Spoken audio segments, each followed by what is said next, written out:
for thousands of years, humanity has searched for the same answers. What gives life meaning? Why do good people suffer while the unjust sometimes prosper? Why does success so often leave an unexpected emptiness? And how should we live, knowing that time eventually takes everything we own, everyone we love, and even our own bodies? They are the oldest questions ever asked. Across centuries, kingdoms rose and vanished, fortunes were gained and lost, and countless generations came and went. Yet these questions remained, patiently waiting for every new soul to ask them again. The ancient teachers left behind no promise of an easy life. Instead, they offered something far more valuable, a way of seeing. They taught that meaning is not found in what we possess, but in who we become. Not in how long we live, but in how deeply we live. Not in escaping suffering, but in allowing it to shape wisdom, compassion, and character. They understood that life's greatest treasures cannot be measured by gold, applause, or power, because the things that matter most are invisible to the eye and untouched by time. This journey is an invitation to sit beside the greatest minds of history and listen to the conversations that have guided humanity for thousands of years. Together we will explore why success often disappoints, why suffering can become a hidden teacher, why death gives urgency to life, and why the search for meaning has never been about finding something outside ourselves. It has always been about remembering what was quietly waiting within us all along. Chapter 1. Why Success Cannot Fill an Empty Soul. The ancient teachers understood a truth that modern society often forgets. Success and meaning are not the same destination. One belongs to the outer world, where applause, possessions, and titles are measured by others. The other belongs to the inner world, where no audience can enter, and no wealth can purchase peace. The wisdom of Ecclesiastes speaks with remarkable honesty about this dilemma. It observes that generations labor, accumulate, and strive, yet everything under the sun eventually passes away. Palaces become ruins, treasure changes hands, even the greatest reputations fade into silence. The lesson is not that achievement has no value, but that anything built only upon external success can never satisfy the deepest hunger of the human spirit. The Stoics reached a similar conclusion from another direction. Marcus Aurelius governed one of history's greatest empires, commanding armies and shaping the fate of nations. Yet within his private reflections, he repeatedly reminded himself that fame disappears quickly, wealth belongs only temporarily, and power lasts no longer than a passing season. He understood that the greatest empire a person could govern was the one within. There is an ancient story told among Mediterranean traditions about a ruler whose kingdom stretched farther than any of his ancestors had imagined. His granaries overflowed with harvests. Foreign kings sought his friendship.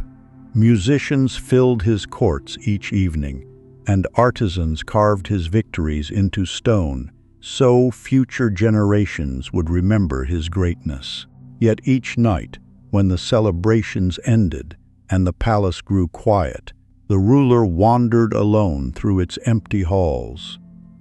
The applause of thousands echoed in his memory, but inside there remained a silence he could not explain. He summoned scholars, priests, physicians, and travelers from distant lands, asking each the same question. Why does my heart remain restless when I possess everything I once desired? Most offered complicated answers. Some suggested greater wealth. Others recommended stronger armies or larger monuments. A few proposed pleasures that had not yet been tasted.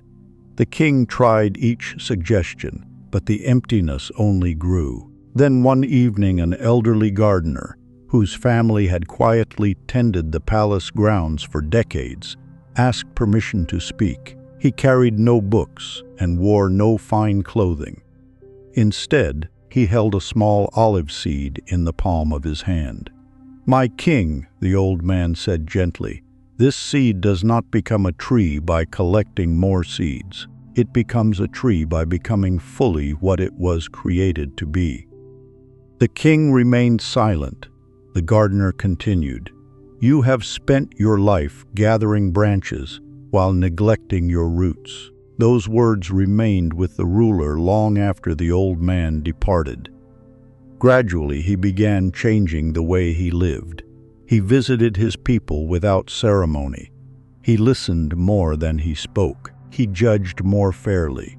He became generous where he had once been merely impressive. The kingdom itself changed very little, but the king himself became different. For the first time, his peace no longer depended upon his possessions. The ancient philosophers would recognize this transformation immediately. Aristotle taught that fulfillment comes not from acquiring more, but from cultivating excellence of character. Socrates insisted that the unexamined life could never satisfy the soul, no matter how comfortable it appeared. Across cultures and centuries, the message remained remarkably consistent. Success answers the question, "What have you achieved?" Meaning answers the deeper question, "Who have you become?" The difference changes everything.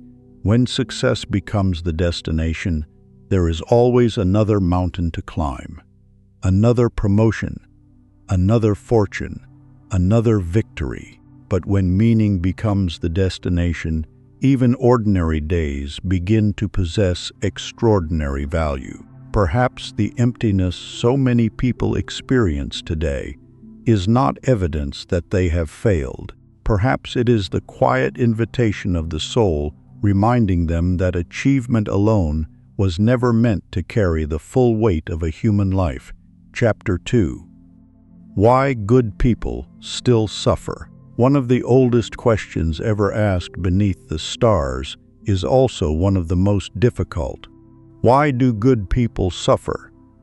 Children ask it when they lose someone they love. Adults whisper it during illness, betrayal, financial hardship, or unexpected loss. Entire civilizations have searched for its answer. The ancient masters did not pretend every hardship could be neatly explained. Instead, they invited people to respond differently to suffering itself. The Stoics approached the same mystery from another path. Epictetus, who lived part of his life as a slave, understood suffering not as proof that life was unjust, but as an invitation to discover an inner freedom that no external circumstance could imprison. He taught that while we cannot command events, we can shape our response to them. Within that response lies the birthplace of dignity. Marcus Aurelius, despite ruling an empire, endured wars, plagues, political betrayals, and the deaths of several of his children. Yet his writings rarely complain about fate.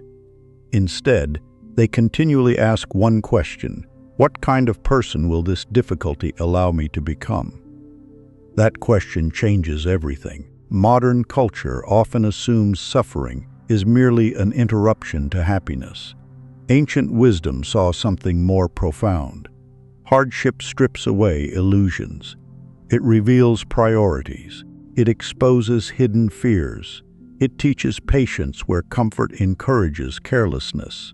Like gold refined by fire, character often becomes visible only after it has endured pressure. An old story from ancient Egypt tells of a young stonecutter who dreamed of carving statues worthy of the great temples. Impatient with ordinary work, he complained constantly about the hardest blocks of granite assigned to him. They were heavy, difficult, and resisted every strike of his tools.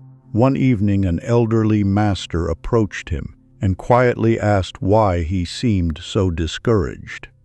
"The easiest stones break quickly," the young man replied. "Why must I always struggle with the hardest ones?" The old craftsman smiled. "Because the soft stones become ordinary walls," he answered. "The hardest stones become the faces of kings." Years passed. The young stonecutter eventually became the finest sculptor in the region. Visitors traveled from distant lands to admire statues that seemed almost alive.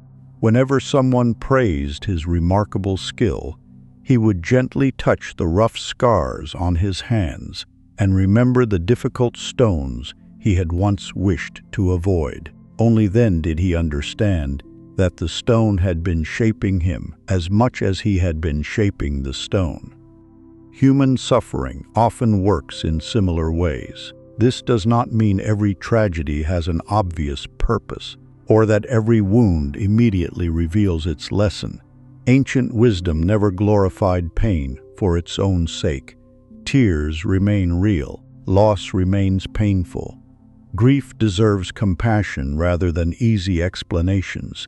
Yet suffering sometimes becomes the place where deeper qualities quietly emerge.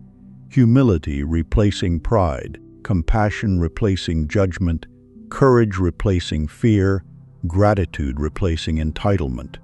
A person who has known loneliness often notices those whom others ignore. Someone who has endured failure frequently becomes slower to condemn the struggles of others.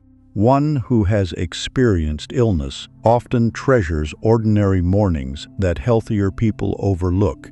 In this way, suffering can become an unexpected teacher.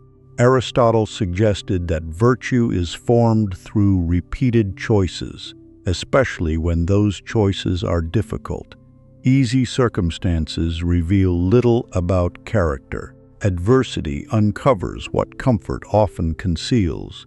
Perhaps this explains why some of history's wisest individuals did not emerge from lives without hardship, but from lives transformed by it. The mystery of suffering may never be fully solved by human reason. Some questions remain larger than any philosophy, yet the ancient teachers repeatedly agreed on one enduring truth. Hardship does not decide the value of a life, character does. When suffering becomes a classroom instead of only a prison, even pain can become part of wisdom's quiet work. Chapter 3. Death, life's greatest teacher.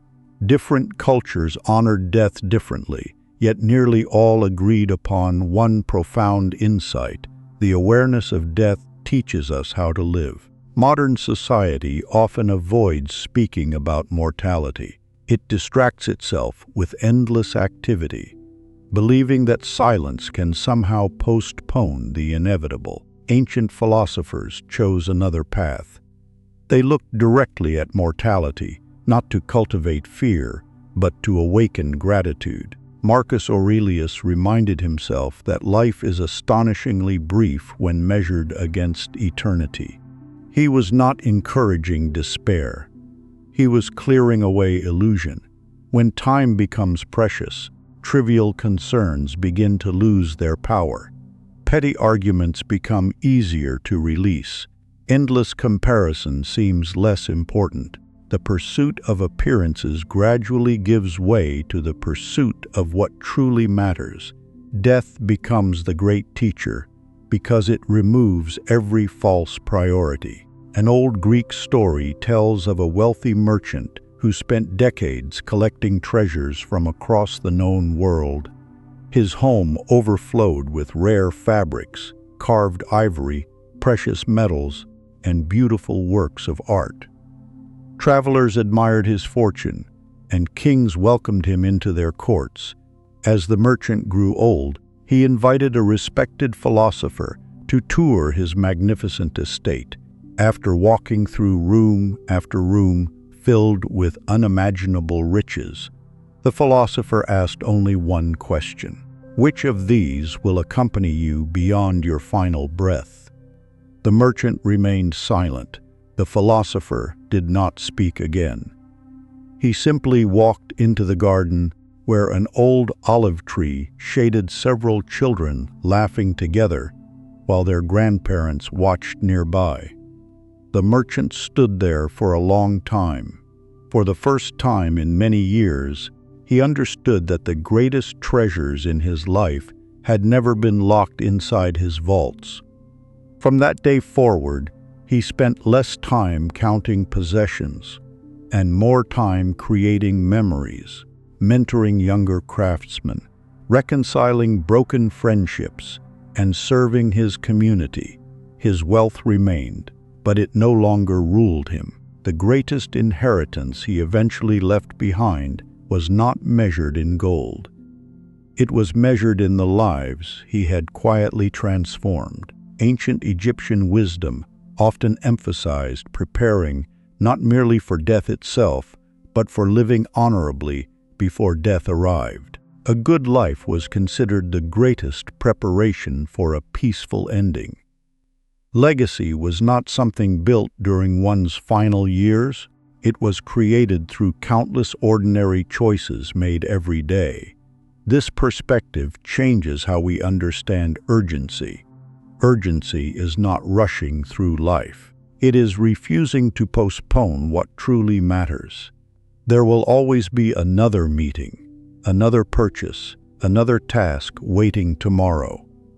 There may not always be another opportunity to forgive, to encourage, to thank someone, to spend time with family, or to become the person we continually promise ourselves we will become someday. Death quietly asks the question that comfort encourages us to ignore. If today were enough, would today have been well lived? That question has guided sages, kings, monks, philosophers, and ordinary people for thousands of years. It continues to guide us still. The final teacher does not speak with anger or fear. It speaks with clarity. Life is temporary. Therefore, love deeply, fic generously, fic wisdom faithfully.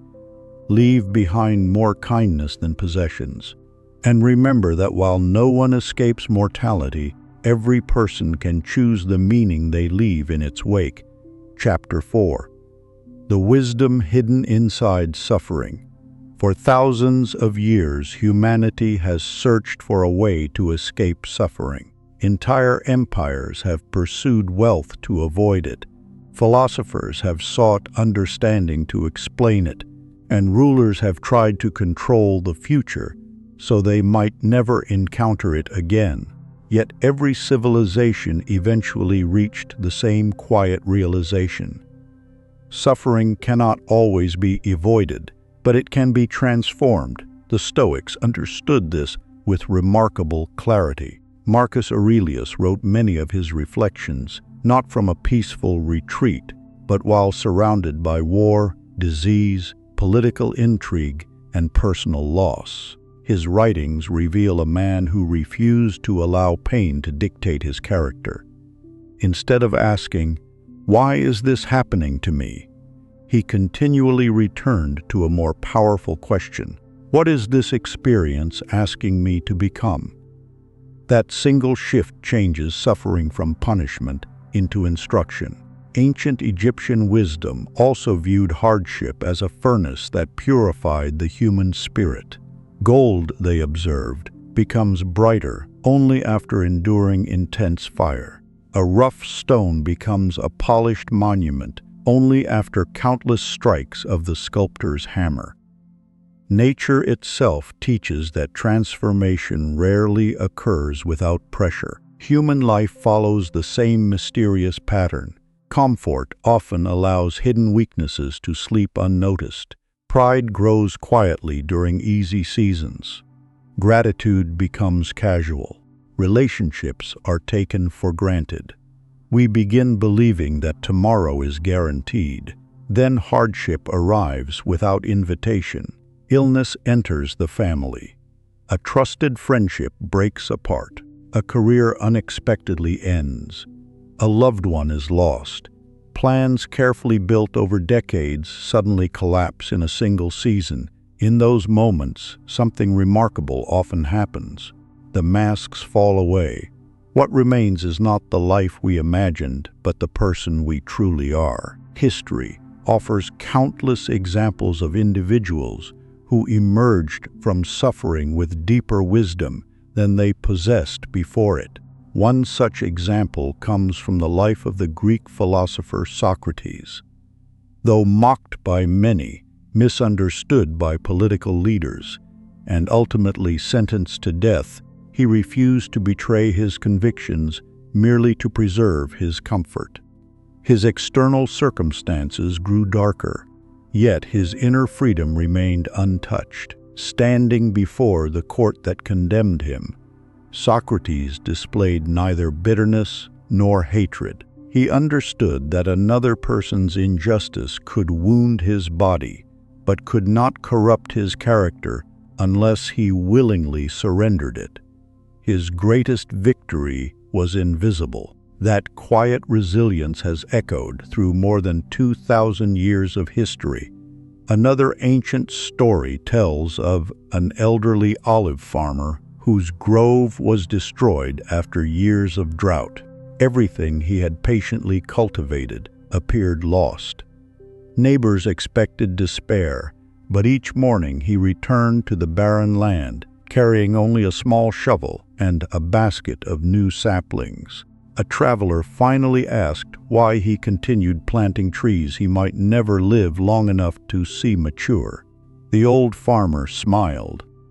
"My grandfather planted the trees that fed me," he replied. "Now I plant for someone I will never meet." The traveler realized that suffering had not made the old man smaller, it had made him larger. Pain had expanded his vision beyond himself. This is one of suffering's hidden gifts. It teaches compassion.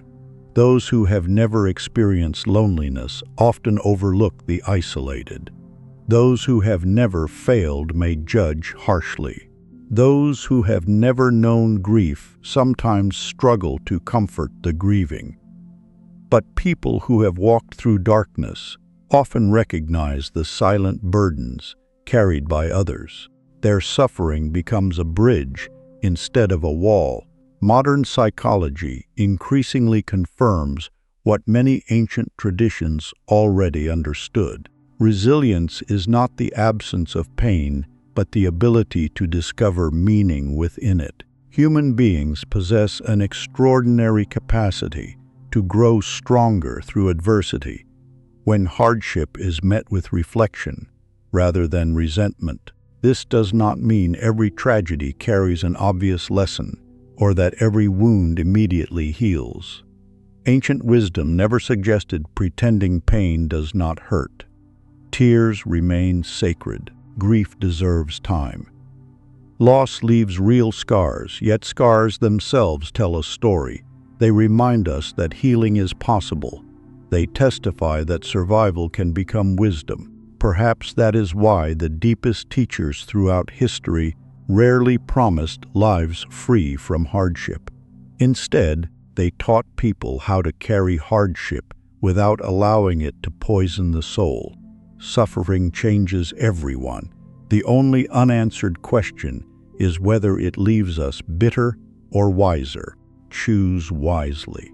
Chapter 5. Control versus Acceptance. One of the smallest books in ancient philosophy contains one of the greatest secrets for inner peace. The Enchiridion, written from the teachings of Epictetus, begins with a simple observation that has transformed countless lives across centuries. Some things are within our control, many things are not. Nearly every human struggle begins when these two become confused. We attempt to control the opinions of others. We try to guarantee success before taking action. We fight against aging, unexpected change, uncertain futures, and the passage of time itself. The tighter we grip these uncontrollable realities, the more exhausted we become. Ancient Stoicism never encouraged passivity. It did not teach people to stop acting or abandon responsibility. Instead, It invited them to place their energy where it could actually create change. Your actions belong to you. Your choices belong to you. Your integrity belongs to you. Your attitude belongs to you. Everything else arrives with far less certainty. Imagine standing beside a great river. One traveler spends the entire day shouting at the current, demanding that it reverse direction. Another studies the flow, builds a sturdy boat, and learns how to navigate its movement. Both face the same river. Only one reaches the opposite shore. Acceptance is not surrender. Acceptance is intelligent cooperation with reality. An old story from the teachings of Epictetus tells of a traveler caught in a violent storm while crossing the sea. As terrified passengers cried out in panic, an elderly sailor calmly secured the ropes, adjusted the sails, and quietly waited for the winds to settle. Afterwards, someone asked why he had remained so peaceful while everyone else had been overwhelmed by fear. The sailor answered, "I could not command the storm. I could command my hands." His wisdom reflected the heart of Stoic philosophy. Life continually presents storms beyond our choosing. We cannot always prevent illness, disappointment, aging, or loss, yet we retain remarkable freedom over how we meet them. Every calm decision made during chaos becomes an act of inner sovereignty. This principle applies just as powerfully today. Many people exhaust themselves worrying about tomorrow, while neglecting the only moment in which they can actually act: the present. Anxiety often disguises itself as preparation, but endless worry rarely improves tomorrow. It merely steals today's strength. Acceptance restores that strength. It frees the mind from fighting reality and allows it to invest fully in wise action. When we stop demanding certainty, we become more available to courage. When we stop resisting every change, we discover unexpected opportunities hidden within change itself. Peace, then, is not found when life becomes perfectly predictable. Peace appears when the soul no longer depends upon perfect circumstances to remain steady. The ancient teachers understood a paradox that many still struggle to accept. The moment you stop trying to control everything is often the moment you finally begin mastering yourself. And that is the only mastery that can never be taken away. Chapter 6. The illusions humanity chases. Walk through the ruins of any ancient civilization, and one truth quietly reveals itself. The magnificent palaces have become broken stones. The treasures once guarded by armies lie buried beneath dust. The names of rulers who believed themselves immortal survive only as faint carvings weathered by centuries. Time has a remarkable way of exposing every illusion. Across history, humanity has pursued 5 promises with almost religious devotion: wealth, status, power, pleasure, and comparison. Each whispers the same seductive message: just a little more, and you will finally be complete. Yet countless generations have discovered that the finish line always moves farther away. The ancient writer of Ecclesiastes observed kings, merchants, laborers, and scholars, arriving at a sobering conclusion. Human desire behaves like drinking seawater. The more one consumes, the greater the thirst becomes. Possessions satisfy for a moment before the mind invents another standard, another ambition, another comparison. This is not because wealth itself is evil. Wealth can build hospitals, feed families, educate children, preserve culture, and relieve suffering. The illusion begins when wealth is mistaken for identity. Money can purchase comfort. It cannot purchase contentment. Dantes carries a similar deception. Human beings naturally seek respect, Yet many spend their entire lives chasing the approval of strangers whose opinions constantly change. Ancient philosophers often warned that applause is among the most unstable foundations upon which to build a life. Today's celebrated hero becomes tomorrow's forgotten name. The Stoics asked a piercing question: if your peace depends upon the praise of others, who truly governs your life? That question remains as relevant today as it was 2,000 years ago. Power creates another illusion. At first, it appears to promise freedom, but history repeatedly shows that people consumed by power often become servants to protecting it. Suspicion replaces trust. Rest disappears. Every new rival becomes another source of fear. Alexander the Great conquered lands stretching across continents, yet ancient stories describe moments when even he reflected upon the endless nature of ambition. One mountain conquered simply revealed another beyond it. Victory without inner peace is only another form of exhaustion. Pleasure also possesses its own subtle trap. Ancient wisdom never denied the goodness of celebration, beauty, food, companionship, or rest. Rather, it warned against confusing temporary enjoyment with lasting fulfillment. Pleasure is a visitor. Meaning becomes a companion. When pleasure becomes life's highest goal, satisfaction slowly diminishes. The extraordinary becomes ordinary. Gratitude weakens. The heart demands stronger stimulation simply to feel what once came naturally. Then there is comparison. The quiet illusion that has haunted humanity across every age. Today it arrives through glowing screens and carefully curated lives. Long ago it appeared in marketplaces, royal courts, and village gatherings. Its appearance changes, but its effect remains identical. Comparison blinds people to their own blessings. An ancient rabbi once told of two merchants living beside one another. The first earned enough to provide generously for his family and neighbors. The second possessed twice as much, yet slept poorly every night because another merchant across town had become wealthier still. One lacked abundance, the other lacked peace. The poorer man was not the one with fewer coins. He was the one who could no longer see what he already possessed. The philosopher Socrates reportedly lived with remarkable simplicity despite having opportunities for greater comfort. Walking through a bustling marketplace filled with luxurious goods, he quietly remarked that he was amazed by how many things existed that he did not need.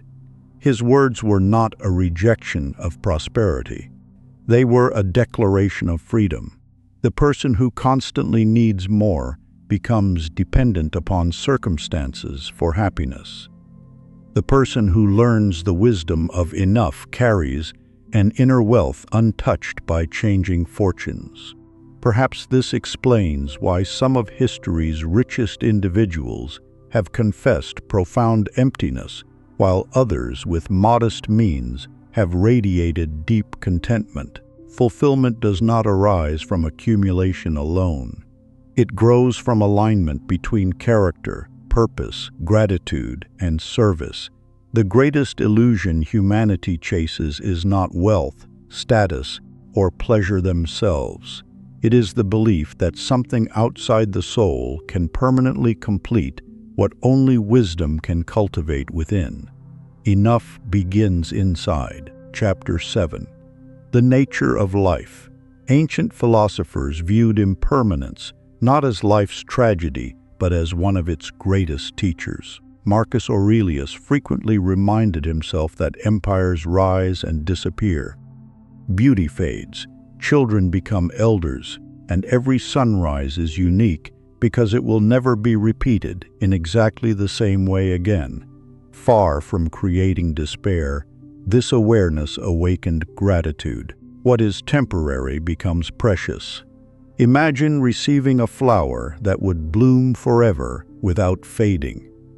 Its beauty might eventually become ordinary, but because the blossom lasts only a short time, every moment with it carries significance. Life resembles that flower. Its fragility gives it value. The ancient Egyptians observed the yearly flooding of the Nile as both destruction and blessing. Waters covered familiar fields, washing away what seemed permanent. Yet when they receded, richer soil remained, making future harvests possible. Sometimes what appears to be lost quietly prepares the ground for renewal. The same pattern unfolds within human lives. A career ends, making space for a calling never previously imagined. Children leave home, allowing parents to rediscover forgotten parts of themselves. Retirement closes one chapter, but opens another filled with opportunities for wisdom, mentorship, and reflection. Even grief, though deeply painful, often awakens compassion that comfort alone could never produce. An old story tells of an elderly potter who spent decades shaping clay into beautiful vessels. One afternoon, his grandson asked why he never became angry whenever a finished pot eventually cracked with age. The old craftsman smiled as he held a weathered bowl in his hands. "It was never meant to last forever," he said. "Its purpose was to serve beautifully while it could." Then he gently added, "So are we." Those simple words contain a profound truth. Aging is not merely the body growing older. It is the soul gathering perspective. Youth often seeks speed. Maturity begins seeking meaning. Young eyes frequently ask, "How much can I accomplish?" Older eyes often ask, "What truly matters?" This transformation is not decline. It is refinement. The passing years gradually strip away unnecessary ambitions and expose what endures. Kindness, integrity, family, friendship, wisdom, forgiveness, and love. These become life's true inheritance. Acceptance does not mean abandoning hope or ceasing to dream. It means embracing reality without demanding that reality conform to our wishes. We continue planting seeds while understanding that harvests arrive in their own season. We continue loving people while recognizing that every shared moment is a gift rather than a guarantee. The greatest paradox of life is this: because every moment passes, every moment matters. Impermanence does not diminish beauty, it creates it. When we stop resisting change, we begin participating more fully in life itself. Each season becomes a teacher. Each wrinkle becomes a story. Each farewell deepens our appreciation for every greeting that came before it. Life was never meant to be held tightly. It was meant to be lived gratefully, one sacred season at a time. Chapter 8. The Forgotten Language of the Soul. Modern life teaches us to keep moving.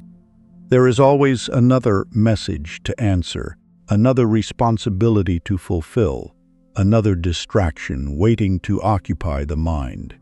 Yet the more crowded our attention becomes, the more distant our inner life feels. Many people reach the later years of life having accumulated knowledge about countless subjects, while remaining strangers to themselves. The soul does not compete with noise. It simply waits. The philosopher Socrates insisted that an unexamined life could never become a fully lived life. His teaching was not merely intellectual.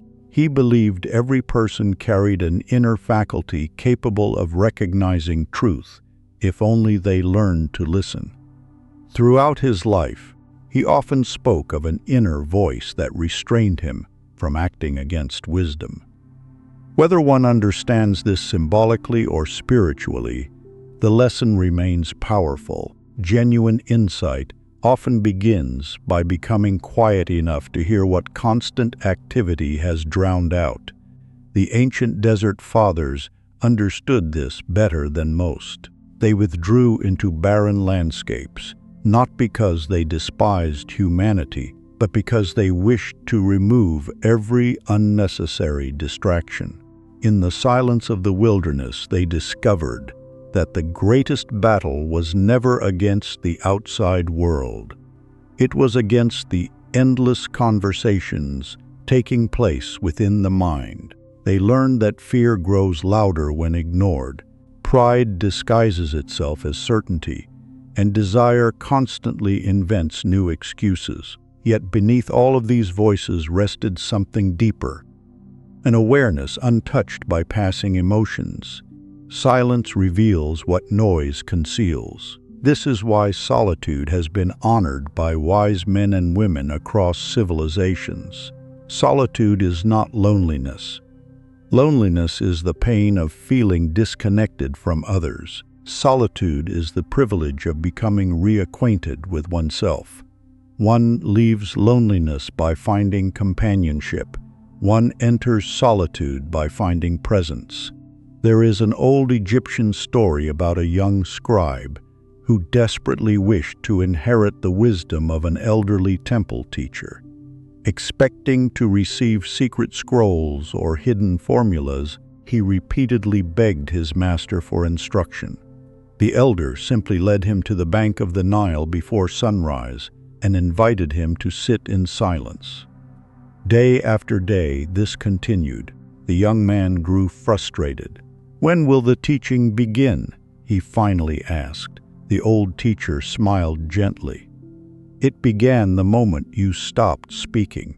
Only then did the young scribe begin noticing the rhythm of the river, the movement of birds, the changing colors of the morning sky, and the restless thoughts continually passing through his own mind. He realized that wisdom had never been absent. His attention had been elsewhere. So it is with the human soul. Prayer, in its deepest sense, is not merely speaking toward heaven. It is becoming quiet enough for the heart to remember what it already knows. Meditation is not escaping reality, but entering it without the usual layers of anxiety, comparison, and distraction. Reflection is not dwelling on the past, but allowing experience to become understanding. Many people spend years asking life for answers, while rarely creating space to receive them. The language of the soul is subtle. It appears as an unexpected feeling of peace when making the right decision. It arrives as quiet conviction rather than dramatic certainty. Sometimes it emerges through gratitude after suffering, or through compassion born from one's own wounds. It whispers, "The world often celebrates speed, but wisdom matures slowly, like an ancient tree extending roots far beneath the earth before reaching toward the sky. The deepest growth occurs where few people are looking." The individual who spends a few moments each day in honest reflection gradually develops a clarity that cannot be borrowed from books or inherited through tradition alone. For eventually, every person discovers that the greatest questions cannot be answered by constant activity. They are answered by learning to listen. The soul has never forgotten the way home. It has simply been waiting for silence. Chapter 9. The Lost Art of Inner Peace. Perhaps the greatest misunderstanding about peace is believing it appears only after life finally becomes comfortable. Many spend decades telling themselves, "When my problems disappear, then I will rest. When my finances improve, when my health returns, when my family agrees, when uncertainty ends, then I will know peace." Yet history quietly tells another story. Some of the most comfortable lives have been filled with restless hearts, while many who endured hardship carried an extraordinary calm that no circumstance could steal. Peace is not the absence of storms. It is the presence of an inner anchor. The Stoic philosopher Epictetus spent much of his early life as a slave.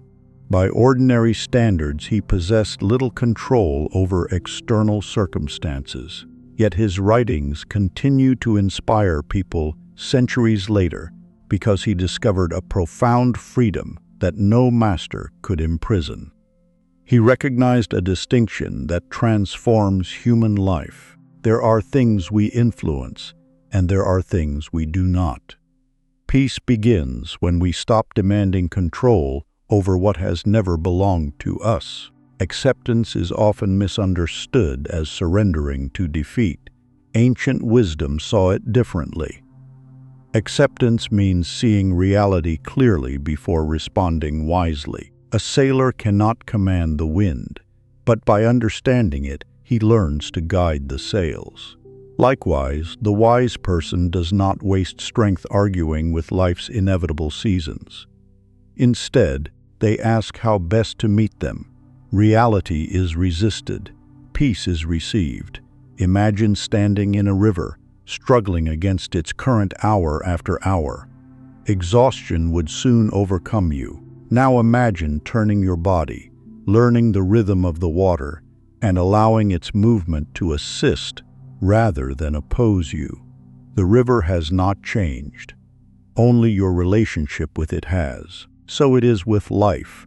Much of our suffering comes not only from pain itself, but from insisting that pain should never have arrived. We resist aging, loss, disappointment, uncertainty, and change, as though they were personal injustices rather than universal experiences shared by every generation before us. Marcus Aurelius often reminded himself that whatever happens to one human being has happened countless times throughout history. This realization did not make suffering insignificant. Instead, it made it bearable. He understood he was participating in the same human story that had shaped philosophers, kings, laborers, parents, and teachers across centuries. There is an ancient tale of an old gardener whose orchard was repeatedly struck by harsh seasons. One year, frost destroyed nearly every blossom. The following year, drought withered much of the harvest. Yet visitors always found the old man tending his trees with quiet contentment. When asked why he never seemed discouraged, he answered simply, "I care for the garden. I do not command the seasons." Within those few words lies an entire philosophy of peace. We are responsible for our effort. We are not masters of every outcome. This understanding transforms relationships as well. Peace grows when we release the impossible burden of controlling every person's opinion, every future event, and every uncertainty. Instead, we become guardians of what truly belongs to us: our character, our responses, our kindness, our integrity, and our willingness to meet each day with wisdom. Mere stillness is not emotional numbness. It is the quiet confidence that even amid uncertainty, one can choose patience over panic, understanding over resentment, and hope over despair. The world will always remain unpredictable, but the heart need not become chaotic simply because life is. The ancient teachers did not promise lives without hardship. They offered something far greater: a way of remaining whole while walking through hardship. That is the lost art of inner peace. It does not wait for perfect circumstances. It quietly transforms the imperfect ones. Chapter 10. Finding Purpose Beyond Achievement. There comes a season in nearly every human life when achievement no longer answers the questions it once promised to solve.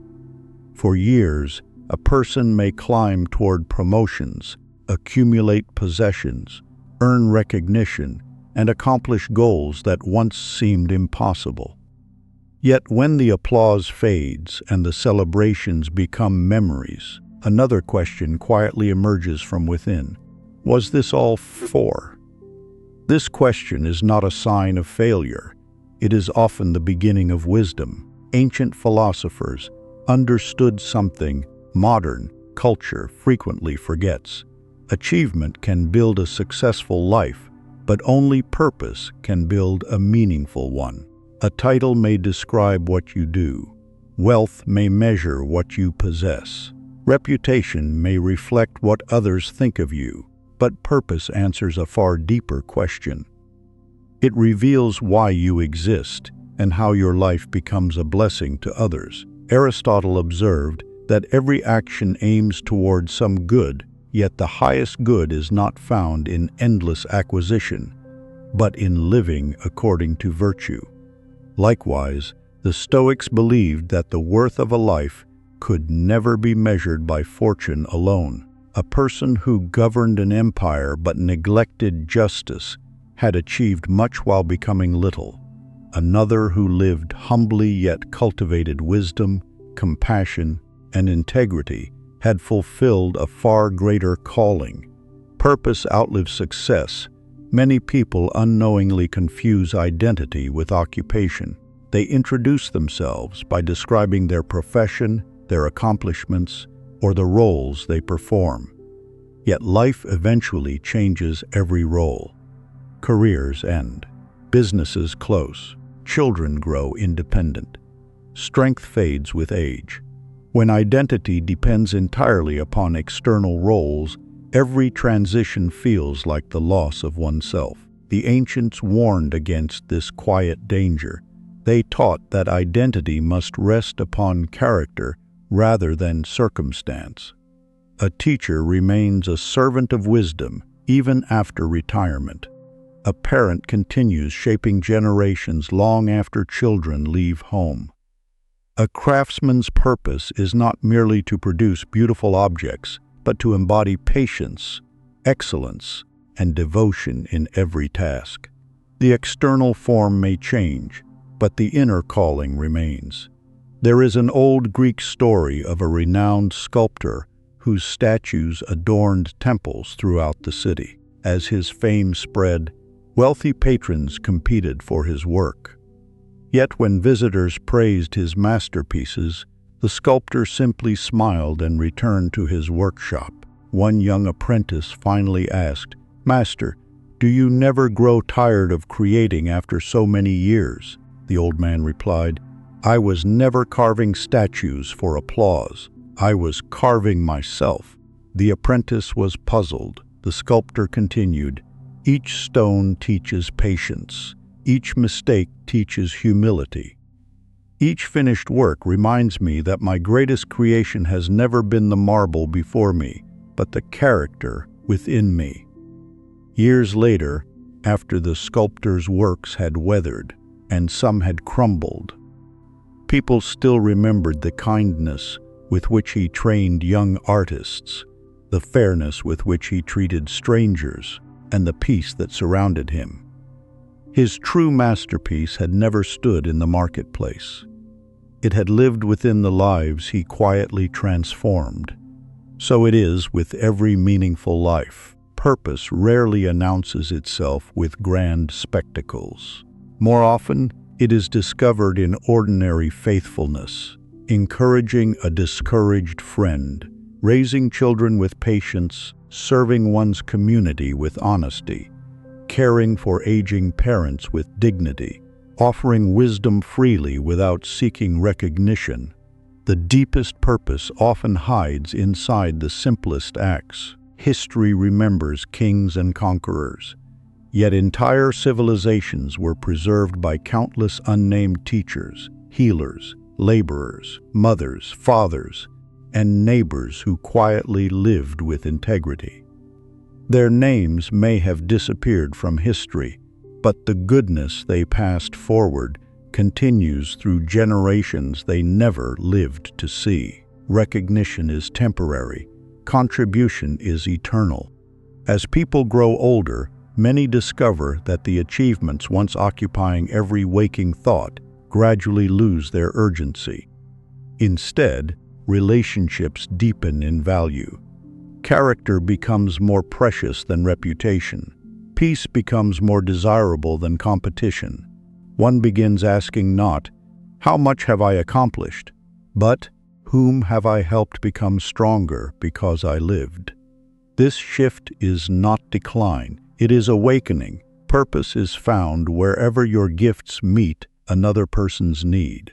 It asks less about how high you climb and more about how deeply you serve. It reminds us that significance is measured not by applause received, but by lives quietly enriched through our presence.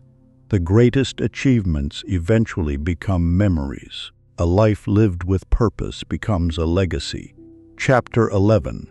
Relationships, humanity's greatest wealth. Imagine an elderly traveler reaching the end of a long journey.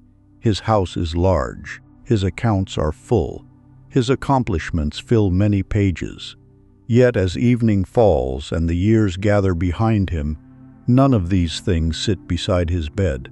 People do. The voices remembered most clearly are not those who praised his success, but those who shared his burdens, celebrated his joys, forgave his failures, and remained faithful through changing seasons.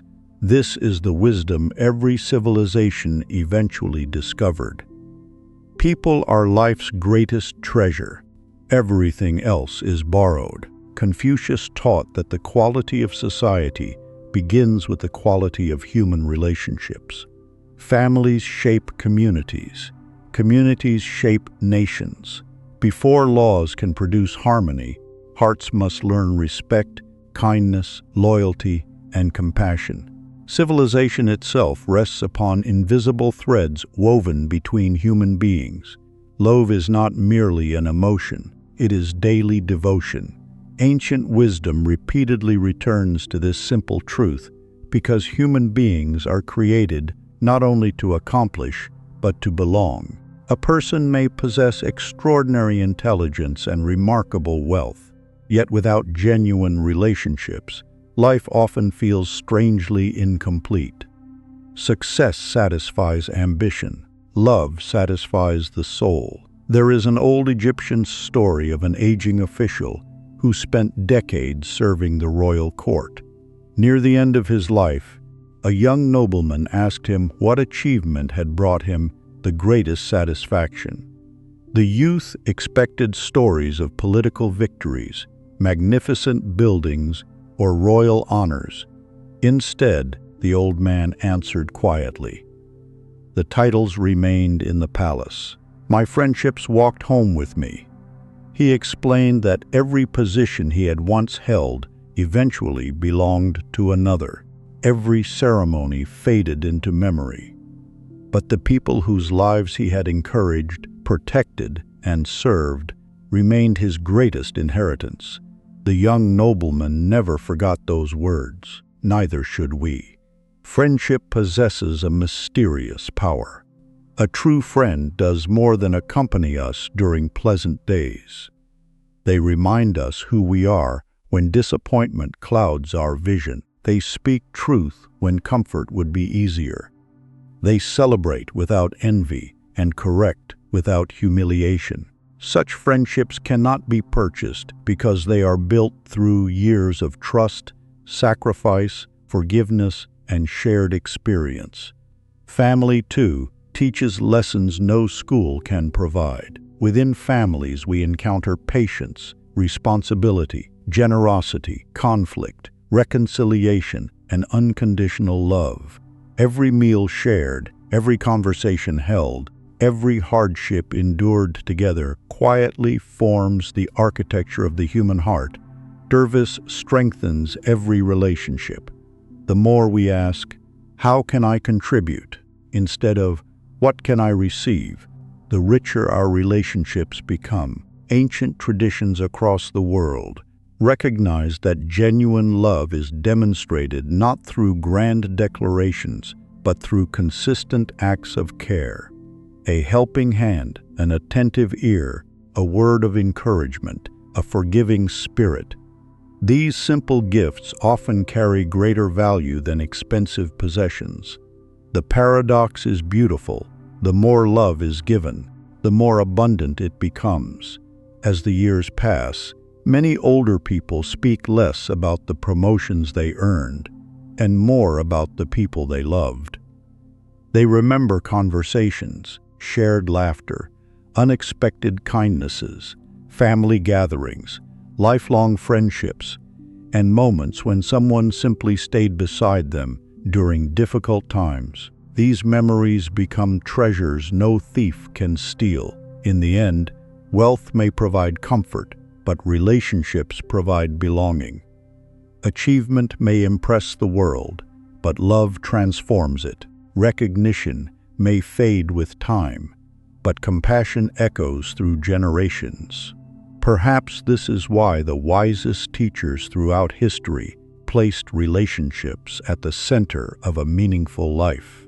They understood that every human heart is shaped not only by what it accomplishes, but by whom it loves. When the final accounting of life arrives, few people wish they had earned one more title or accumulated one more possession.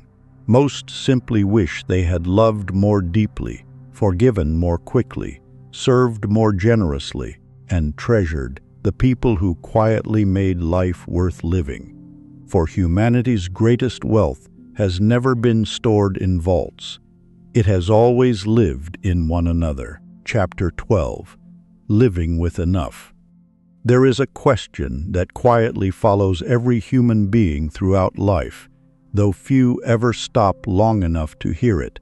How much is enough? Most people spend their younger years believing the answer lies somewhere ahead.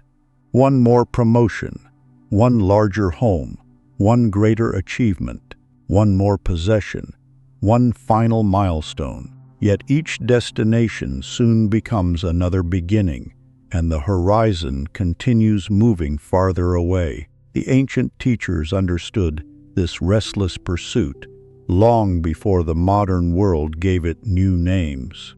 They observed that endless wanting is not simply a habit of the hands. It is a condition of the heart. A cup with no bottom can never be filled. The Stoics taught that true wealth is measured not by the abundance of possessions, but by the absence of unnecessary desires. Likewise, the sages of the East often compared the mind to a lake. When stirred constantly by craving, its surface becomes too turbulent to reflect reality. But when desire settles into contentment, clarity returns naturally. Living with enough does not require rejecting prosperity or embracing poverty. Ancient wisdom never glorified needless deprivation. Instead, it taught stewardship rather than slavery. Possessions become dangerous only when they begin possessing the person. There is a profound difference between owning many things and believing that those things define your worth. Many discover this truth only after decades of accumulation. Closets become crowded, garages overflow, calendars fill with obligations, yet peace remains strangely absent. The more they own, the more there is to protect, maintain, insure, organize, and worry about. What once promised freedom quietly becomes another burden. Sometimes abundance creates another form of captivity. The wise eventually realize that simplicity is not the absence of richness.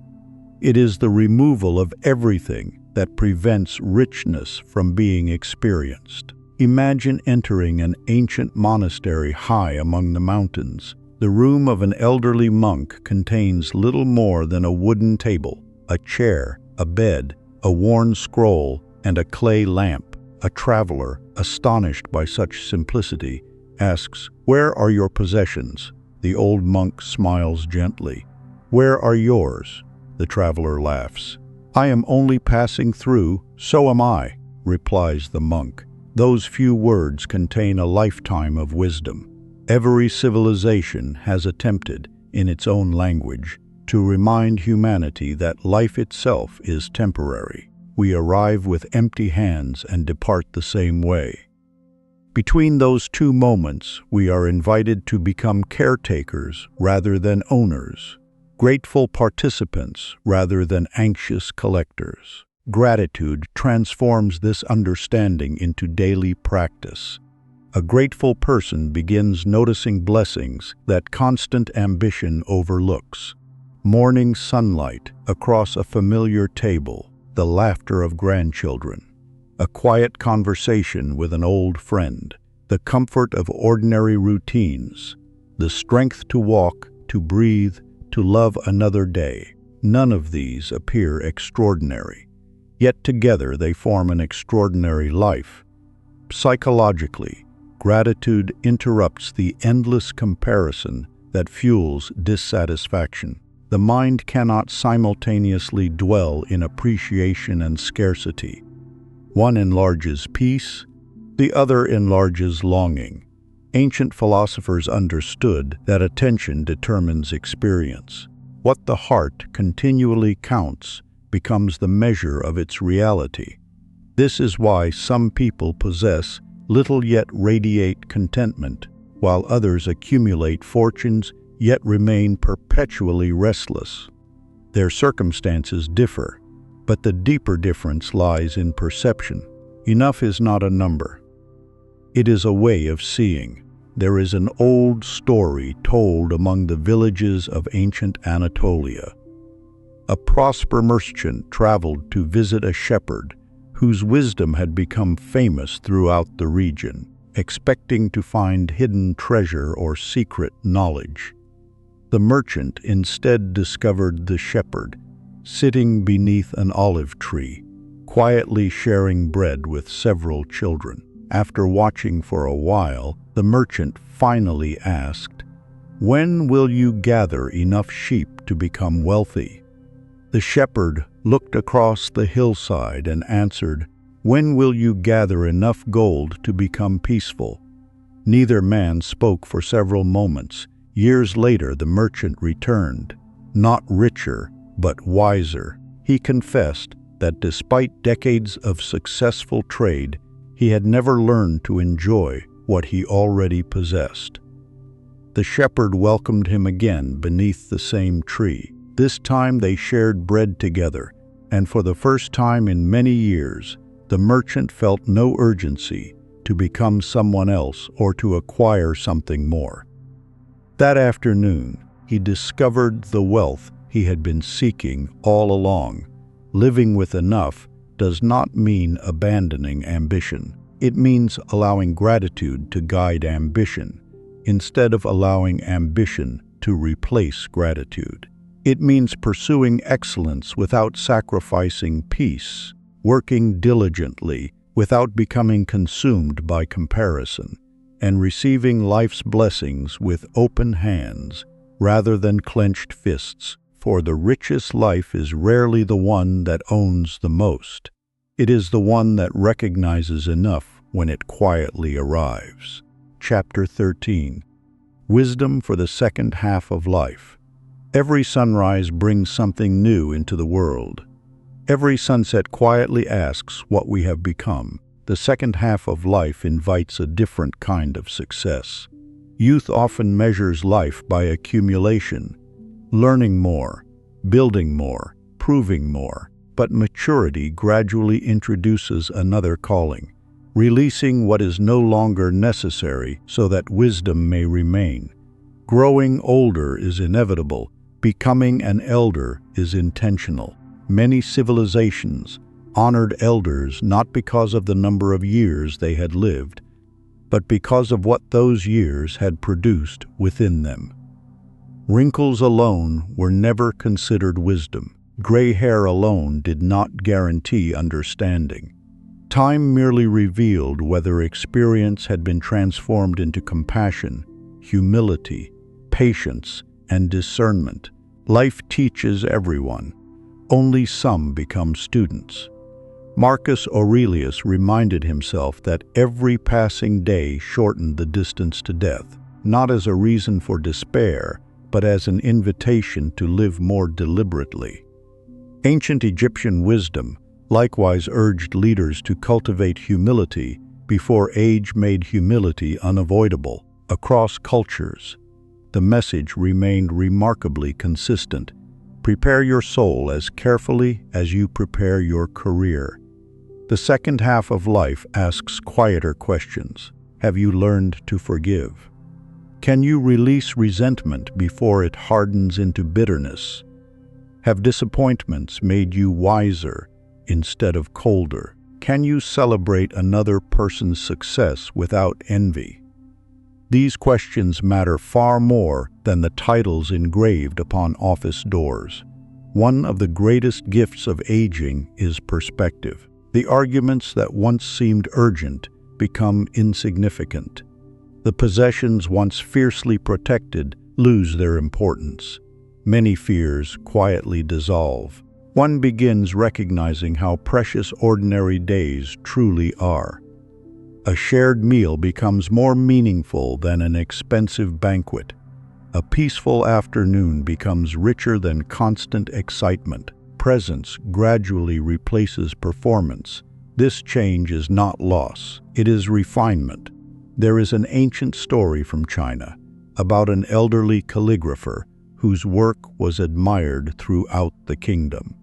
Near the end of his life, young students traveled great distances, hoping to learn the secret behind his beautiful writing. Expecting complicated techniques, they instead found the old master carefully watering a small garden before touching his brush. One impatient student finally asked, "Master, when will you teach us your greatest skill?" The old man smiled. "I already have." The students looked confused. "For 50 years," he explained, "I believed beautiful writing came from perfect hands. Only later did I discover it comes from a peaceful heart. Tend your heart first. Your hands will eventually follow." His finest lesson had never been written on paper. It had been written through the way he lived. This is the true work of an elder. An elder becomes a bridge between generations. They offer perspective where others bring urgency. They provide calm where others bring anxiety. They remind younger hearts that storms pass, seasons change, and many fears disappear with time. They teach not merely through speeches, but through presence itself. Mentorship becomes one of life's highest forms of service. Knowledge kept for oneself eventually fades. Wisdom shared continues living through others. Perhaps this is why the later years can become among the richest of all. Freed from the constant need to prove themselves, many people finally discover the freedom simply to become themselves. They begin investing less in reputation and more in relationships, less in appearance and more in authenticity, less in achievement and more in legacy. For legacy is not measured by monuments or wealth alone. It is measured by the people who become wiser because you lived. The final chapters of life need not be chapters of decline. They can become chapters of illumination, where accumulated experience ripens into quiet wisdom, where ambition matures into service, and where success is finally measured not by what one has gathered, but by what one has generously given away. In the end, the world does not simply need older people. It needs elders whose lives have become living books, books that teach courage without speaking loudly, compassion without demanding recognition, and wisdom without seeking applause. Such people remind every generation that the greatest achievement is not merely to grow old, it is to grow whole. Chapter 14. Character. The only possession time cannot steal. There comes a moment in nearly every life when a quiet realization appears without announcement. Everything we have worked so hard to collect can one day be separated from us. Health weakens. Wealth changes hands. Titles are forgotten. Beauty fades. Influence shifts. Even the houses we build eventually belong to strangers. Time, with its patient hands, removes nearly everything we once believed permanent. Yet the ancient philosophers insisted that one treasure remains untouched: character. It is the only possession that cannot be inherited, borrowed, purchased, or stolen. It must be built one decision at a time, often when no one else is watching. The wisdom traditions of Greece, Egypt, China, and Rome all arrived at this same conclusion, despite being separated by centuries and continents. They taught that a person's greatest achievement is not what they accumulate, but who they become. Reputation belongs to other people. Character belongs to you. Many spend their lives protecting their reputation while quietly neglecting their character. Reputation depends upon opinion, and opinion changes as quickly as the wind. One generation praises what another condemns. Crowds are easily persuaded. Applause is temporary. Character, however, remains steady even when misunderstood. A person of integrity chooses what is right, even when doing so costs comfort, opportunity, or recognition. Ancient teachers regarded this as the highest form of freedom. A person governed by conscience cannot easily be controlled by praise or fear. Socrates demonstrated this truth during his trial in Athens. Offered opportunities to abandon his convictions, he refused to purchase safety at the expense of truth. His judges possessed authority over his body, but not over his principles. They could pronounce a sentence, but they could not rewrite the kind of man he had become. His character outlived the courtroom. Thousands of years later, his words still inspire those seeking wisdom, while the names of many who condemned him have faded into history. Such is the quiet endurance of virtue. Psychologically, character is built long before great moments arrive. Extraordinary decisions are usually the visible expression of ordinary habits repeated over many years. Honesty grows through countless small truths. Courage develops through many small acts of faithfulness. Compassion is strengthened every time kindness is chosen over indifference. No great oak appears overnight. Neither does a noble soul. The ancient Egyptian sages often taught that every action leaves an invisible mark upon the person performing it. Whether or not others witness the deed matters less than the effect it has upon the heart. Every choice gradually shapes the one who chooses. In this way, life becomes both sculptor and stone. There is an old story told about an elderly judge who served a small desert kingdom with remarkable fairness for more than 40 years. Travelers admired his wisdom, and rulers sought his counsel. Near the end of his life, a young official asked how he had earned such universal respect. The old judge shook his head gently. "I never tried to earn respect." The young man looked puzzled. "I tried to deserve it." Then he added, "Many people polish their image. Very few polish their soul." Those words spread farther than any royal decree he had ever signed. Integrity often requires quiet sacrifice. Sometimes it asks us to return money no one expected us to repay. Sometimes it asks us to admit mistakes before they are discovered.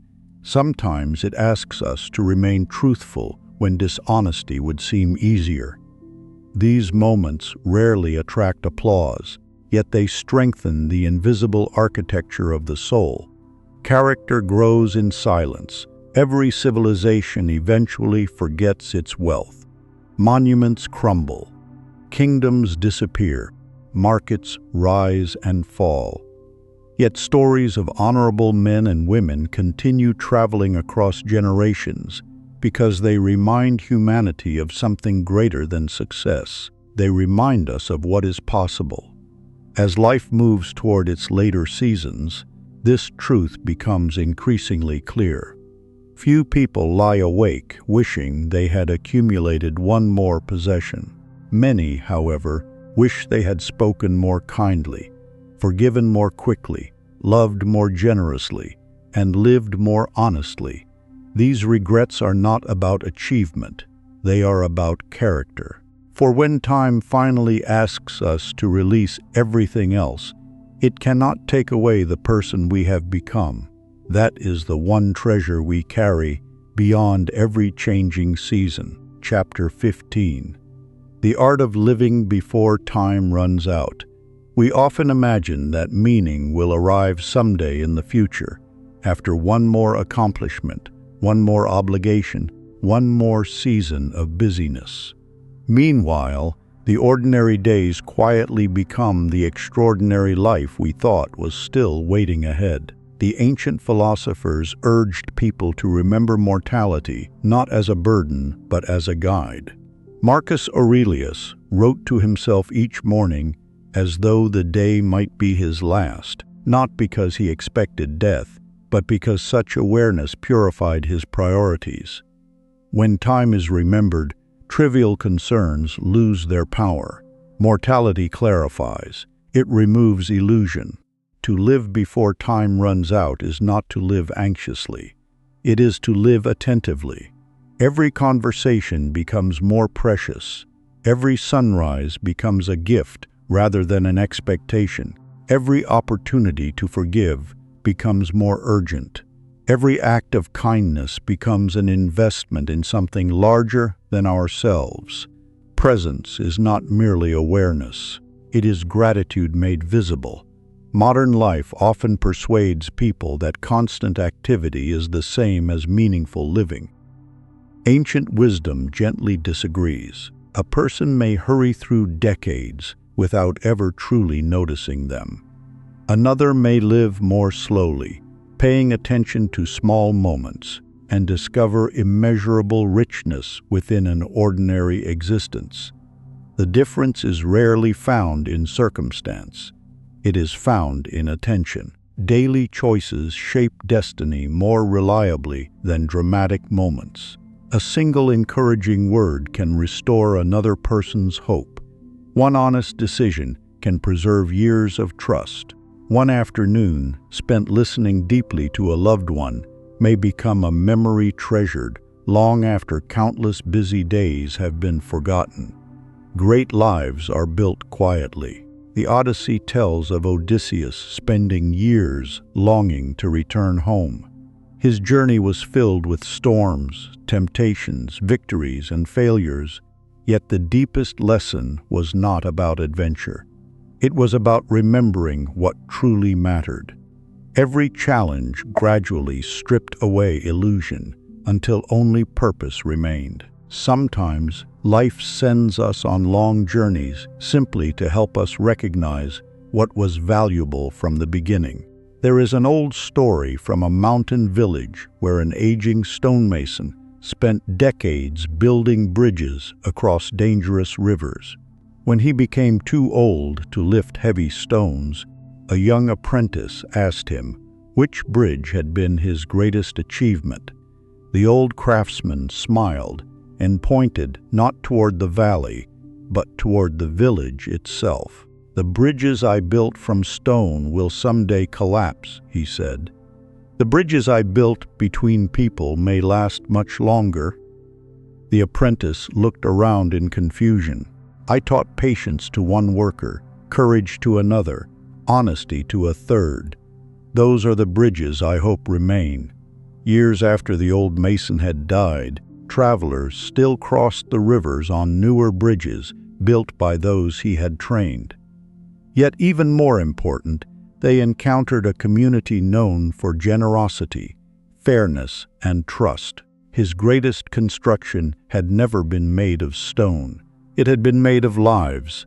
This is the invitation waiting before every human being, not merely to exist, not merely to succeed, but to live so intentionally that each day contributes something beautiful to the world, however small it may appear. Perhaps courage is simply choosing kindness when resentment feels easier. Perhaps purpose is found in serving faithfully where you already stand. Perhaps wisdom is learning that today's ordinary moments are tomorrow's treasured memories. Time continues flowing, whether we notice it or not. But awareness transforms passing moments into meaningful ones. One day, every calendar will end. Until then, let each morning become an opportunity to begin again. Let each conversation carry sincerity. Let each decision reflect the person you hope to become. Let gratitude accompany ambition, and let love guide achievement. For the greatest tragedy is not that life is short, it is that many discover how precious it was only after most of it has already passed. Live while the hourglass still holds sand. Live with courage. Live with presence. Live so completely that when the final page is written, it tells not merely the story of a long life, but the story of a life deeply and wisely lived. Chapter 16. The Measure of a Well-Lived Life. Most people spend their lives asking a question they never speak aloud. How will I know if my life mattered? Society answers quickly. It points to bank accounts, titles, achievements, awards, houses, and influence. Yet when we walk through the ruins of ancient civilizations, we discover something astonishing. The names history remembers are rarely those who merely accumulated the most. They are the ones whose character outlived their possessions. Time has always been the great examiner. It strips away everything temporary until only what was genuine remains. Marcus Aurelius ruled one of the greatest empires in history, yet his private reflections rarely celebrated conquest or wealth. Instead, he reminded himself daily to remain humble, just, patient, and kind. He understood that emperors and servants eventually meet the same end. What distinguishes one life from another is not what was owned, but what was cultivated within. Confucius offered a similar lesson centuries earlier. He taught that a society becomes healthy only when individuals first become honorable. A person's influence, he believed, flowed from integrity rather than authority. Leadership without virtue eventually collapses beneath its own weight, while quiet goodness continues shaping generations long after applause has faded. Even farther back, the Egyptian sage Ptahhotep advised rulers to speak gently, judge fairly, and remember that arrogance always precedes decline. Kingdoms rise and disappear, he observed, but wisdom continues traveling from one heart to another. That inheritance never loses value. These teachers belonged to different cultures, yet they measured success with the same invisible scale: integrity, compassion, wisdom, courage, generosity, faithfulness, dorev. These qualities cannot be purchased because they are forged through thousands of ordinary decisions. Every moment offers another opportunity to become either slightly wiser or slightly more careless. Character grows quietly, almost invisibly, much like the roots of an ancient cedar spreading beneath the earth, long before anyone notices its towering height. Aristotle described this flourishing as living according to virtue. Happiness, he argued, was never merely a pleasant feeling, but the natural consequence of repeatedly choosing what is good. Excellence was not an event, it was a habit. A person became courageous by acting courageously, generous by giving generously, truthful by speaking truth consistently.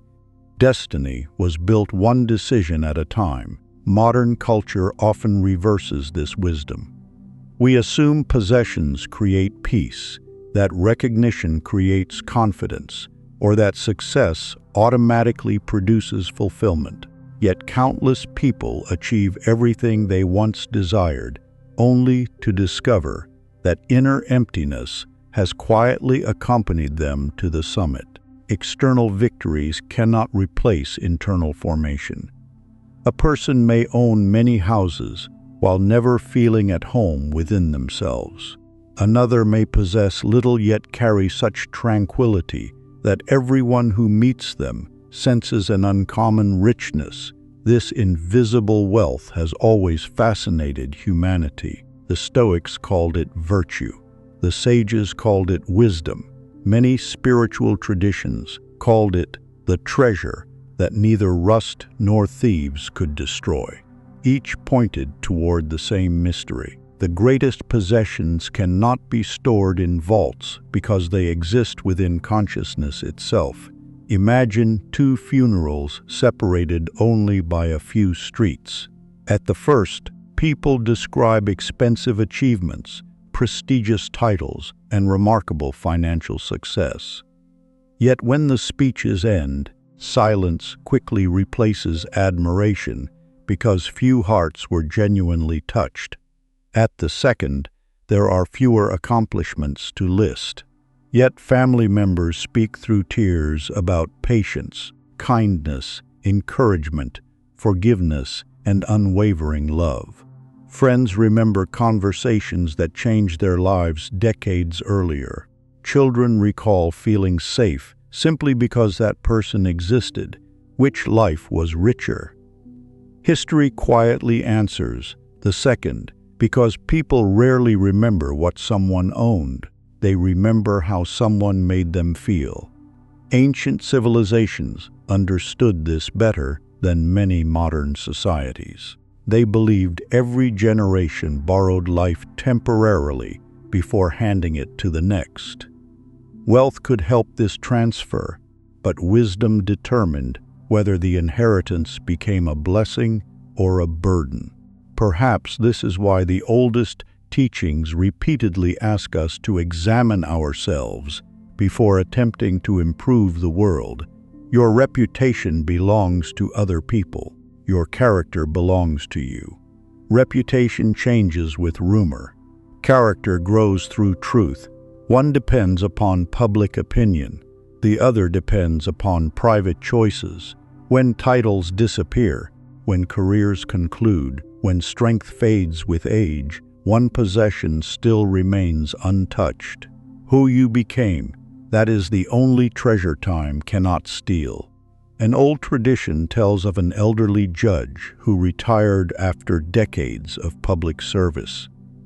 A young official asked him how he wished to be remembered. The old man smiled gently and pointed toward a weathered olive tree standing beside the village road.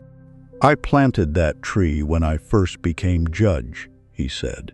"Many travelers have rested beneath its shade. Children have climbed its branches. Birds have nested there every spring. Most of them never learned my name." The young official looked confused. The judge continued, "If my life resembles that tree, then memory no longer matters." Years later, the judge's records disappeared during a fire. His titles were forgotten. His accomplishments faded into history. Yet the olive tree continued giving fruit and shade to strangers who would never know who planted it. Such is the quiet power of a well-lived life. The truest measure is never what remains in your hands. It is what continues growing in the hearts of others. Chapter 17. The courage to begin again.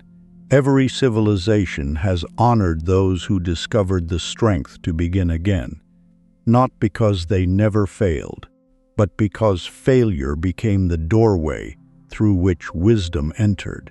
One of the most dangerous illusions we carry is the belief that our mistakes permanently define us. We imagine that one broken season determines the remainder of our story. Yet nature itself teaches the opposite lesson. Forests recover after fire. Rivers carve new paths around fallen stone.